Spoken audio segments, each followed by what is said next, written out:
I have a story here for you that's so utterly ridiculous that I originally thought it was fake. But it isn't. So RT explains, a schizophrenic man that beheaded a bus passenger who was a total stranger to him in Canada has been allowed to walk free. Canadian authorities don't view him as a significant threat to the public. What? And won't monitor him to ensure he takes his medication. Will Baker, formerly known as Vince Lee, was granted an absolute discharge by the Criminal Code Review Board in the Canadian province of Manitoba on Friday. The board is of the opinion that the weight of evidence does not substantiate that Mr. Baker poses a significant threat to the safety of the public. The gruesome murder took place on a Greyhound bus back in 2008 when Baker was sitting next to Tim McLean, a 22-year-old carnival worker whom he had never met before. The young man reportedly smiled at Baker and asked him how he was doing. Baker claimed that he heard the voice of God tell him to kill McLean or die immediately.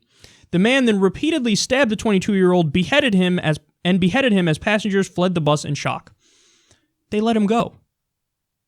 They let him go. They let him go, and again, they said, it's too strict of us to even say that we need to monitor to make sure that you take your schizophrenia medicine. So, this doesn't happen again.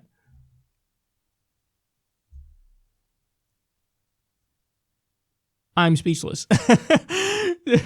Okay. Too liberal. You're too fucking liberal. This is as liberal as it gets, man. Yeah, all right, he beheaded somebody, but look, since then, he's been a really model citizen. And we all make mistakes. Like some people cheat on their girlfriends or their boyfriends. Other people behead people. But look, you made some mistakes.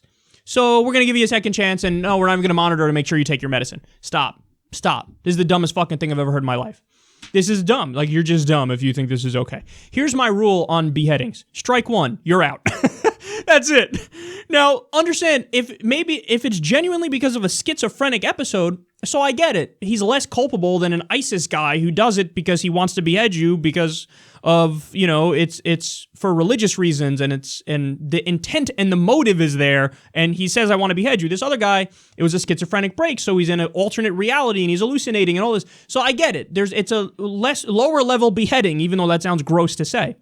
But okay, then you keep him in a facility that's for mental health for his life, and you make sure he takes his medicine, and you let him fucking have, if it's a mental health facility, you don't need 23-hour lockdown. You could have him, involved in more things and around other patients as long as he's on his medication, and they can have more freedom. You want to play tennis on this day, whatever. You want to fucking watch TV on that day. You want to play board games. You want to do this. You want to do that. That's fine.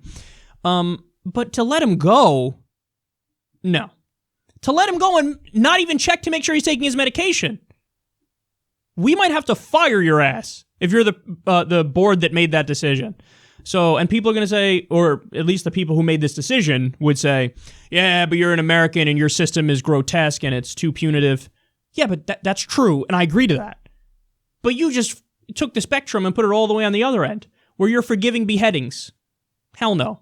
That's not going to happen. I don't agree with that. And I do think this is too liberal.